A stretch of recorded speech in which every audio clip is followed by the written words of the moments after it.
গত এক সপ্তাহ বৃষ্টির পরে যখন ঘুম থেকে উঠে পরিষ্কার পরিচ্ছন্ন মেঘমুক্ত আকাশ দেখা যায় তখন সবারই ভালো লাগে।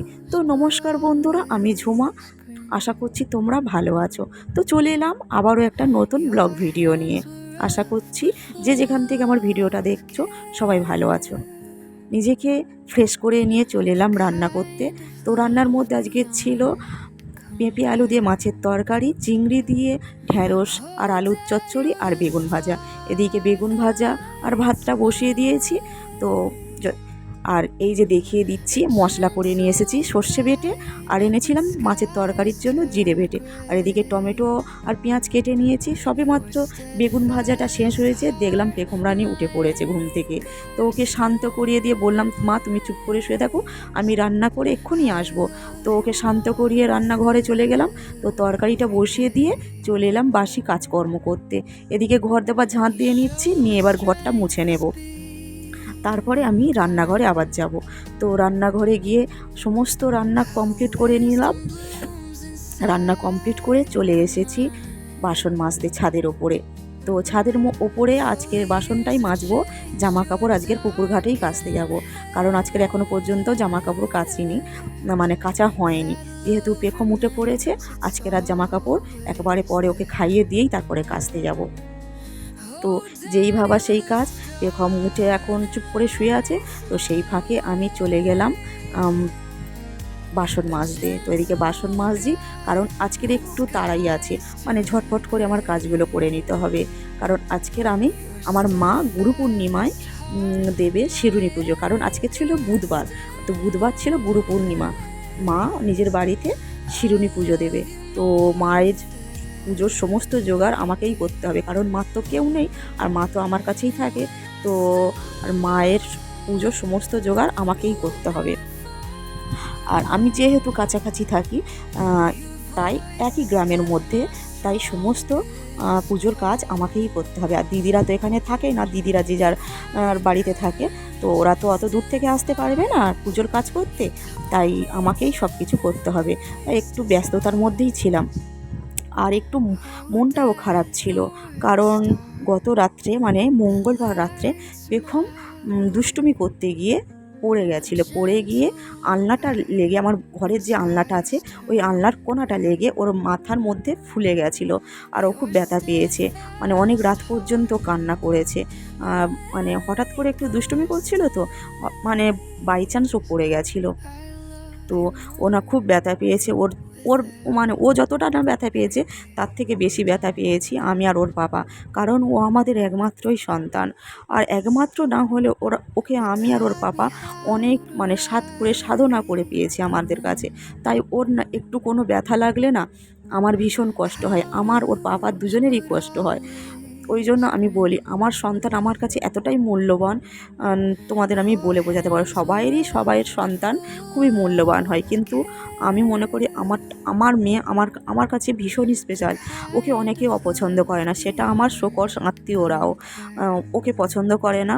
তাই আমি মানে সেই সব আত্মীয়দের ক্ষেত্রেই বলি যে যারা ওকে পছন্দ করো না, তাদের সঙ্গে কথা বলা দূরের কথা, তাদের সঙ্গে আমি কোনো সম্পর্কই রাখতে চাই না।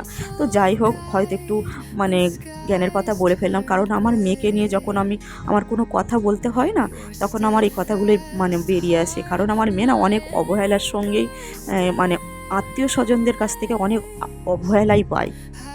তো সে যাই হোক, সব কথা বাদ দাও। আজকের একটু রোদ উঠেছে দেখে ভাবলাম আমরা যে কাঁথাগুলো ব্যবহার করি সেই কাঁথাগুলো রোদে দেওয়া যাক, কারণ ওগুলো অনেক দিন বৃষ্টির জন্য না স্যাঁতস্যাঁতে হয়ে আছে।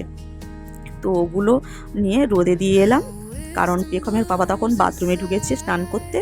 তো সেই ফাঁকে আমি পেখমকে বারান্দায় খেলতে দিয়ে আমি তাড়াতাড়ি করে চলে গেলাম কাঁথাগুলো রোদে দিয়ে আসতে। আর তারপরে চলে এসেছে আজকে বিছানার চাদরটাও চেঞ্জ করবো, রোদ উঠেছে তো বিছানার চাদর বালিশের কভার সবই কেচে দেবো, ওগুলো একটু স্যাঁতস্যাঁতে ভাব হয়ে আছে।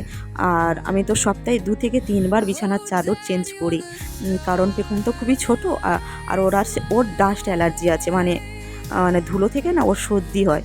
তো ওই জন্য আমি সপ্তাহে 2 থেকে 3 বার বিছানার চাদর চেঞ্জ করে থাকি।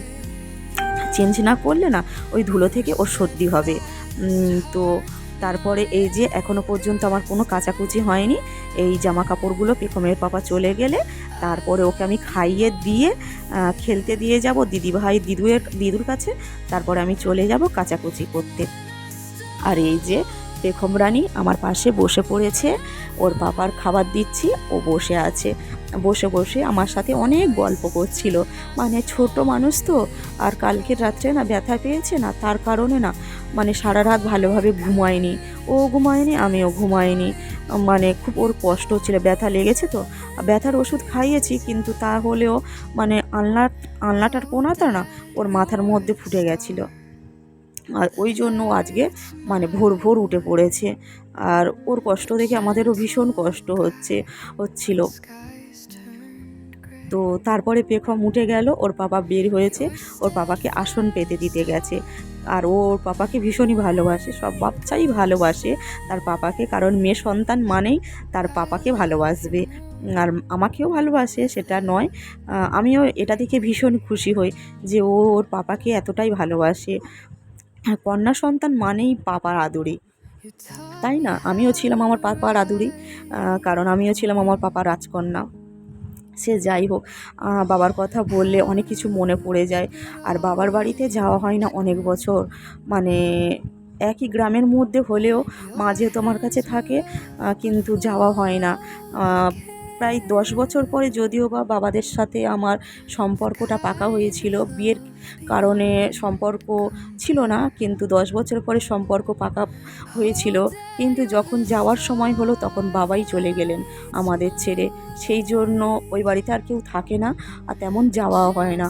বেশ অনেক মাস পরে তবে আমি বাবার বাড়িতে যাচ্ছি। আমার খুব ভালোও লাগছে, কারণ অনেক মাস পরে হলেও আমার বাবার নিজের বাড়ি না, সেই বাড়িতে আমি যাচ্ছি। আর মেয়ে তো সব সময় বলে মা মামাই যাব, কিন্তু ওকে নিয়ে যেতে পারি না, কারণ ওই বাড়িতে কেউই থাকে না।